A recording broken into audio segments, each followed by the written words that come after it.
Rabbil alamin wassalatu wassalamu ala rasulillahil karim nabiyina Muhammadinil amin sayyidina wa maulana rahmatan lil alamin wa ala alihi wa sahbihi wa dzurriyyatihi wa ummatihi ila yaumil amma ba'd.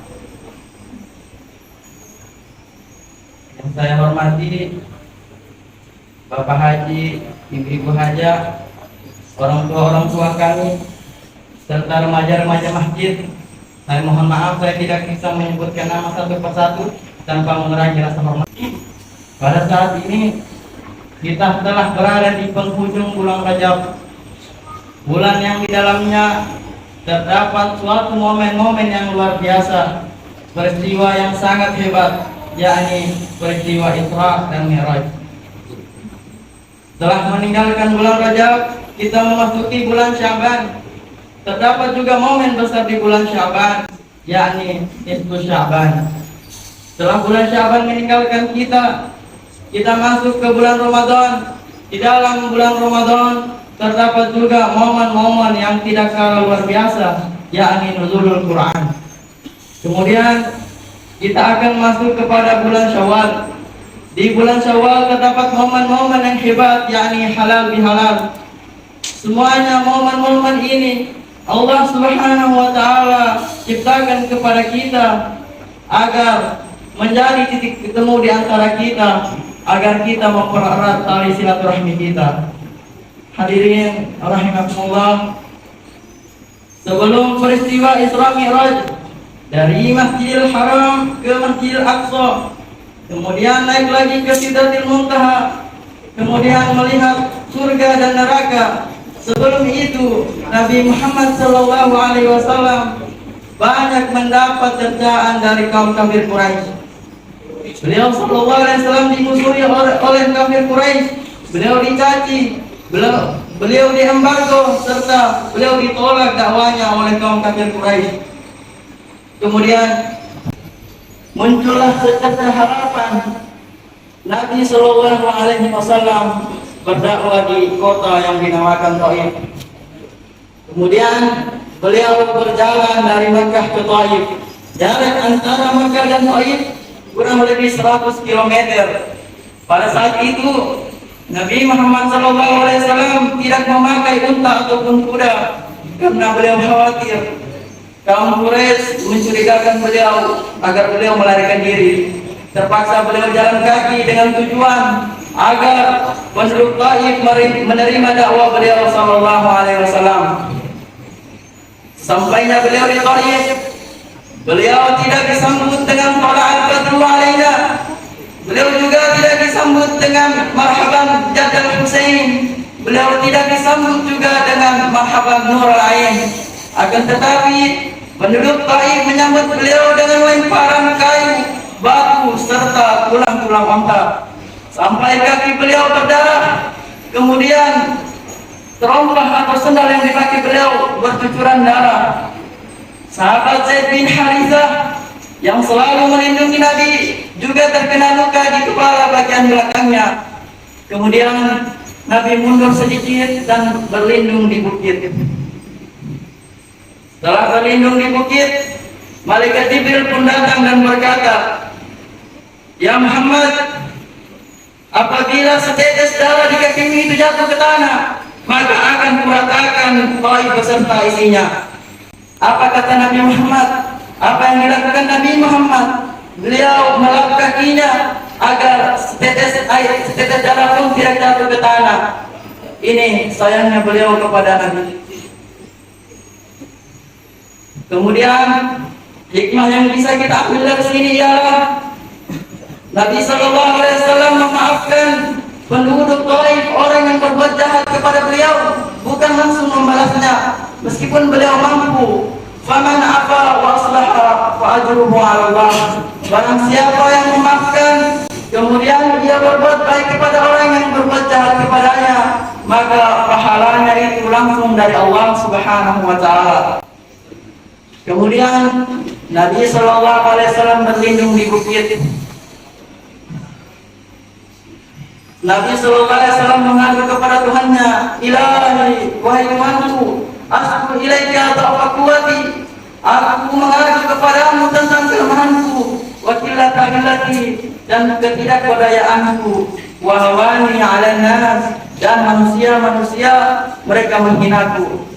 Kemudian tak lama setelah itu datanglah malakul jibal, malaikat yang diutus oleh Allah, yang ditugaskan oleh Allah untuk menjaga gunung-gunung, bernama malakul jibal.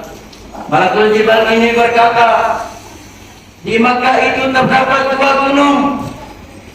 Tunjukkanlah wahai Muhammad, mana gunung yang paling besar. Niscaya akan kucabut dan akan kutimpakan kepada penduduk Taif, maka mereka akan lenyap dan hancur. Hikmah yang bisa kita ambil di sini ialah bahwasanya dasar peristiwa Isra Mi'raj bukan hanya perjalanan Nabi ke Sidratul Muntaha, bukan hanya perjalanan Nabi ke langit ke-7, bukan hanya Nabi melihat surga dan neraka, akan tetapi dasar peristiwa Isra Mi'raj ini adalah bagaimana cara kita diangkat derajatnya, bagaimana cara kita sampai ke atas dengan kita sabar terhadap ujian yang diberi Allah Subhanahu wa taala untuk menguji kesabaran kita. Hadirin rahimakumullah, setelah dari Taif, Rasulullah sallallahu alaihi wasallam kembali ke Mekah. Sampainya di Mekah beliau tidur. Kemudian pada suatu malam datang malaikat Jibril alaihissalam. Nazala Jibril turun dari langit. Ja'a bitiskin min zahab. Beliau membawa wadah yang berisi, yang dibuat dari emas. Waqutiha sadri, maka dibelah dadaku. Fagusila bima'i Zamzam, kemudian aku disucikan dengan air Zamzam. Qala Allah Ta'ala fil Qur'anil Karim, A'udzu billahi minasyaitonir rajim. Subhanalladzi asra bi 'abdihi lailan minal masjidil haram ila masjidil aqsa alladzi barakna haulahu linuriyahu min ayatina. Innahu was-sami'ul basir. Maha suci Allah Subhanahu wa taala yang telah memperjalankan Nabi Muhammad sallallahu alaihi wasallam dari Masjidil Haram ke Masjidil Aqsa yang kami berkahi sekelilingnya, agar tanda-tanda kami muncul. Sungguhnya Allah Subhanahu wa taala Maha mendengar lagi Maha melihat.